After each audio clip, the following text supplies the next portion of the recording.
Bilangan 10. Semboyan Nafiri.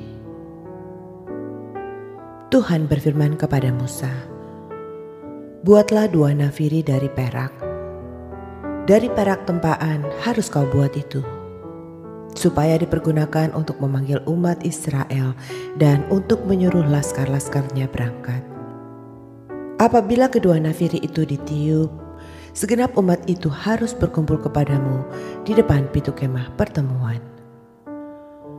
Jikalau hanya satu saja ditiup, maka para pemimpin, para kepala pasukan Israel harus berkumpul kepadamu.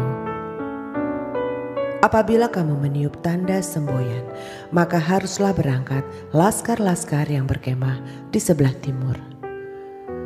Apabila kamu meniup tanda semboyan kedua kalinya, maka haruslah berangkat laskar-laskar yang berkemah di sebelah selatan.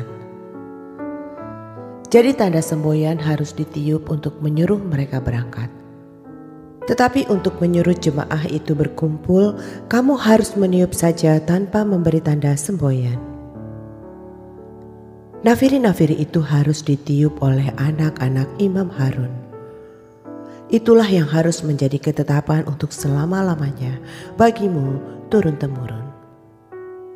Dan apabila kamu maju berperang di negerimu melawan musuh yang menyesakkan kamu, kamu harus memberi tanda semboyan dengan nafiri, supaya kamu diingat di hadapan Tuhan Allahmu dan diselamatkan daripada musuhmu. Juga pada hari-hari kamu bersukaria, pada perayaan-perayaanmu dan pada bulan-bulan barumu, haruslah kamu meniup nafiri itu pada waktu mempersembahkan korban-korban bakaranmu dan korban-korban keselamatanmu. Maksudnya supaya kamu diingat di hadapan Allahmu. Akulah Tuhan Allahmu." Berangkat dari Gunung Sinai. Pada tahun yang kedua, pada bulan yang kedua, pada tanggal 20 bulan itu, naiklah awan itu dari atas kemah suci, tempat hukum Allah. Lalu berangkatlah orang Israel dari padang gurun Sinai menurut aturan keberangkatan mereka. Kemudian diamlah awan itu di padang gurun Paran. Itulah pertama kali mereka berangkat menurut titah Tuhan dengan perantaraan Musa. Terdahulu berangkatlah laskar yang di bawah panji-panji Bani Yehuda menurut pasukan mereka. Yang mengepalai laskar itu ialah Nahason bin Aminadab. Yang mengepalai laskar suku Bani Isakar ialah Nathanael bin Suar. Yang mengepalai laskar suku Bani Zebulon ialah Eliab bin Helon. Sesudah itu kemah suci dibongkar dan berangkatlah Bani Gerson dan Bani Merari yang mengangkat kemah suci itu. Kemudian berangkatlah laskar yang di bawah panji-panji Ruben menurut pasukan mereka. Yang mengepalai laskar itu ialah Elizur bin Sedeur. Yang mengepalai laskar suku Bani Simeon ialah Selumiel bin Syurizadai. Yang mengepalai laskar suku Bani Gad ialah Eliasaf bin Rehuel. Sesudah itu berangkatlah orang Kehat yang mengangkat barang-barang tempat kudus. Kemah suci sudah dipasang sebelum mereka datang. Kemudian berangkatlah laskar yang di bawah panji-panji Bani Efraim menurut pasukan mereka. Yang mengepalai laskar itu ialah Elisama bin Amihud. Yang mengepalai laskar suku Bani Manasye ialah Gamaliel bin Pedazur. Yang mengepalai laskar suku Bani Benyamin ialah Abidan bin Gideoni. Sebagai barisan penutup semua laskar itu, berangkatlah laskar yang di bawah panji-panji Bani Dan menurut pasukan mereka. Yang mengepalai laskar itu ialah Ahiezer bin Amishadai. Yang mengepalai laskar suku Bani Asyer ialah Pagiel bin Okran. Yang mengepalai laskar suku Bani Naftali ialah Ahira bin Enan. Itulah aturan keberangkatan orang Israel menurut pasukan mereka ketika mereka berangkat. Lalu berkatalah Musa kepada Hobab, anak Rehuel, orang Midian, mertua Musa. Kami berangkat ke tempat yang dimaksud Tuhan ketika Ia berfirman, Aku akan memberikannya kepadamu. Sebab itu ikutlah bersama-sama dengan kami, maka kami akan berbuat baik kepadamu. Sebab Tuhan telah menjanjikan yang baik tentang Israel. Tetapi jawabnya kepada Musa, Aku tidak ikut, melainkan aku hendak pergi ke negeriku dan kepada sanak saudaraku. Kata Musa, Janganlah kiranya tinggalkan kami, sebab engkaulah yang tahu bagaimana kami berkemah di padang gurun. Maka engkau dapat menjadi petunjuk jalan bagi kami. Jika engkau ikut bersama-sama dengan kami, maka kebaikan yang akan dilakukan Tuhan kepada kami akan kami lakukan juga kepadamu. Lalu berangkatlah mereka dari gunung Tuhan dan berjalan 3 hari perjalanan jauhnya. Sedang tabut perjanjian Tuhan berangkat di depan mereka dan berjalan 3 hari perjalanan jauhnya untuk mencari tempat perhentian bagi mereka. Dan awan Tuhan ada di atas mereka pada siang hari, apabila mereka berangkat dari tempat perkemahan. Apabila tabut itu berangkat, berkatalah Musa, Bangkitlah Tuhan, supaya musuhmu berserak, dan orang-orang yang membenci engkau melarikan diri dari hadapanmu. Dan apabila tabut itu berhenti, berkatalah ia, Kembalilah Tuhan kepada umat Israel yang beribu-ribu laksa ini. Bilangan 11. Api Tuhan.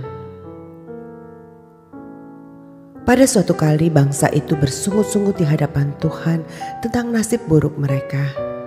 Dan ketika Tuhan mendengarnya, bangkitlah murkanya.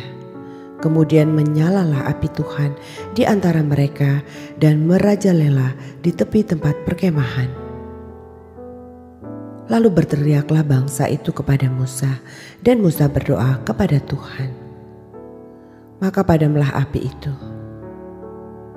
Sebab itu orang menamai tempat itu Tabera, karena telah menyala api Tuhan di antara mereka. Tuhan berjanji memberi daging.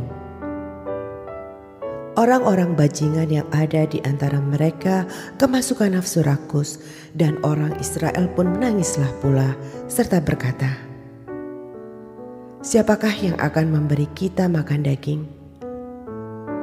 Kita teringat kepada ikan yang kita makan di Mesir dengan tidak bayar apa-apa, kepada mentimun dan semangka, bawang prei, bawang merah dan bawang putih. Tetapi sekarang kita kurus kering, tidak ada sesuatu apapun, kecuali mana ini saja yang kita lihat. Adapun mana itu seperti ketumbar dan kelihatannya seperti damar bedolah. Bangsa itu berlari kian kemari untuk memungutnya, lalu menggilingnya dengan batu kilangan atau menumbuknya dalam lumpang. Mereka memasaknya dalam periuk dan membuatnya menjadi roti bundar. Rasanya seperti rasa panganan yang digoreng. Dan apabila embun turun di tempat perkemahan pada waktu malam, maka turunlah juga mana di situ. Ketika Musa mendengar bangsa itu, yaitu orang-orang dari setiap kaum, menangis di depan pintu kemahnya, bangkitlah murka Tuhan dengan sangat, dan hal itu dipandang jahat oleh Musa. Lalu berkatalah Musa kepada Tuhan, Mengapa kau perlakukan hamba-Mu ini dengan buruk, dan mengapa aku tidak mendapat kasih karunia di mata-Mu, sehingga engkau membebankan kepadaku tanggung jawab atas seluruh bangsa ini? Akukah yang mengandung seluruh bangsa ini, atau akukah yang melahirkannya? Sehingga engkau berkata kepadaku, Pangkulah dia seperti pak pengasuh memangku anak yang menyusu, berjalan ke tanah yang kau janjikan dengan bersumpah kepada nenek moyangnya. Dari manakah aku mengambil daging untuk diberikan kepada seluruh bangsa ini? Sebab mereka menangis kepadaku dengan berkata, berilah kami daging untuk dimakan. Aku seorang diri tidak dapat memikul tanggung jawab atas seluruh bangsa ini, sebab terlalu berat bagiku. Jika engkau berlaku demikian kepadaku, sebaiknya engkau membunuh aku saja. Jika aku mendapat kasih karunia di matamu, supaya aku tidak harus melihat celakaku. Lalu berfirmanlah Tuhan kepada Musa, kumpulkanlah di hadapanku dari antara para tua-tua Israel 70 orang, yang kau ketahui menjadi tua-tua bangsa dan pengatur pasukannya. Kemudian bawalah mereka ke kemah pertemuan, supaya mereka berdiri di sana bersama-sama dengan engkau. Maka aku akan turun dan berbicara dengan engkau di sana. Lalu sebagian dari roh yang hingga padamu itu akan kuambil dan kutaruh atas mereka. Maka mereka bersama-sama dengan engkau akan memikul tanggung jawab atas bangsa itu. Jadi tidak usah lagi engkau seorang diri memikulnya. Tetapi kepada bangsa itu haruslah kau katakan, kuduskanlah dirimu untuk besok, maka kamu akan makan daging. Sebab kamu telah menangis di hadapan Tuhan dengan berkata, siapakah yang akan memberi kami makan daging? Begitu baik keadaan kita di Mesir, bukan? Tuhan akan memberi kamu daging untuk dimakan. Bukan hanya 1 hari kamu akan memakannya, bukan 2 hari, bukan 5 hari, bukan 10 hari, bukan 20 hari. Tetapi genap sebulan lamanya, sampai keluar dari dalam hidungmu dan sampai kamu muak, karena kamu telah menolak Tuhan yang ada di tengah-tengah kamu dan menangis di hadapannya dengan berkata, untuk apakah kita keluar dari Mesir? Tetapi kata Musa, bangsa yang ada bersama aku ini berjumlah 600.000 orang berjalan kaki. Namun engkau berfirman, daging akan kuberikan kepada mereka, dan genap sebulan lamanya mereka akan memakannya. Dapatkah sekian banyak kambing domba dan lembu sapi disembelih bagi mereka, sehingga mereka mendapat cukup? Atau dapatkah ditangkap segala ikan di laut bagi mereka, sehingga mereka mendapat cukup? Tetapi Tuhan menjawab Musa, masakan kuasa Tuhan akan kurang untuk melakukan itu? Sekarang kau akan melihat apakah firman-Ku terjadi kepadamu atau tidak. Ke-70 orang tua-tua. Setelah Musa datang keluar, disampaikannya firman Tuhan itu kepada bangsa itu. Ia mengumpulkan 70 orang dari para tua-tua bangsa itu dan menyuruh mereka berdiri di sekeliling kemah. Lalu turunlah Tuhan dalam awan dan berbicara kepada Musa. Kemudian diambilnya sebagian dari roh yang hingga padanya dan ditaruhnya atas ke-70 tua-tua itu. Ketika roh itu hingga pada mereka, kepenuhanlah mereka seperti nabi. Tetapi sesudah itu tidak lagi. Masih ada 2 orang tinggal di tempat perkemahan, yang seorang bernama Eldad, yang lain bernama Medad.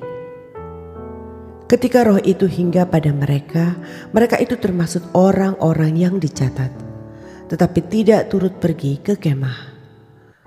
Maka kepenuhanlah mereka seperti nabi di tempat perkemahan. Lalu berlarilah seorang muda memberitahukan kepada Musa, Eldad dan Medad kepenuhan seperti nabi di tempat perkemahan. Maka menjawablah Yosua bin Nun, yang sejak mudanya menjadi abdi Musa, Tuanku Musa, cegahlah mereka. Tetapi Musa berkata kepadanya, apakah engkau begitu giat mendukung diriku? Kalau seluruh umat Tuhan menjadi nabi, oleh karena Tuhan memberi rohnya hinggap kepada mereka. Kemudian kembalilah Musa ke tempat perkemahan, dia dan para tua-tua Israel. Burung puyuh. Lalu bertiuplah angin yang dari Tuhan asalnya. Dibawanyalah burung-burung puyuh dari sebelah laut dan dihamburkannya ke atas tempat perkemahan dan di sekelilingnya, kira-kira sehari perjalanan jauhnya ke segala penjuru. Dan kira-kira 2 hasta tingginya dari atas muka bumi. Lalu sepanjang hari dan sepanjang malam itu dan sepanjang hari esoknya, bangkitlah bangsa itu mengumpulkan burung-burung puyuh itu. Setiap orang sedikit-dikitnya mengumpulkan 10 homer.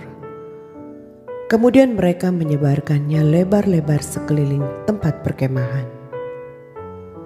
Selagi daging itu ada di mulut mereka sebelum dikunyah, maka bangkitlah murka Tuhan terhadap bangsa itu. Dan Tuhan memukul bangsa itu dengan suatu tulah yang sangat besar. Sebab itu dinamailah tempat itu Kibrot Ta'awa. Karena di sanalah dikuburkan orang-orang yang bernafsu rakus. Dari Kibrot Ta'awa berangkatlah bangsa itu ke Hazerot, dan mereka tinggal di situ.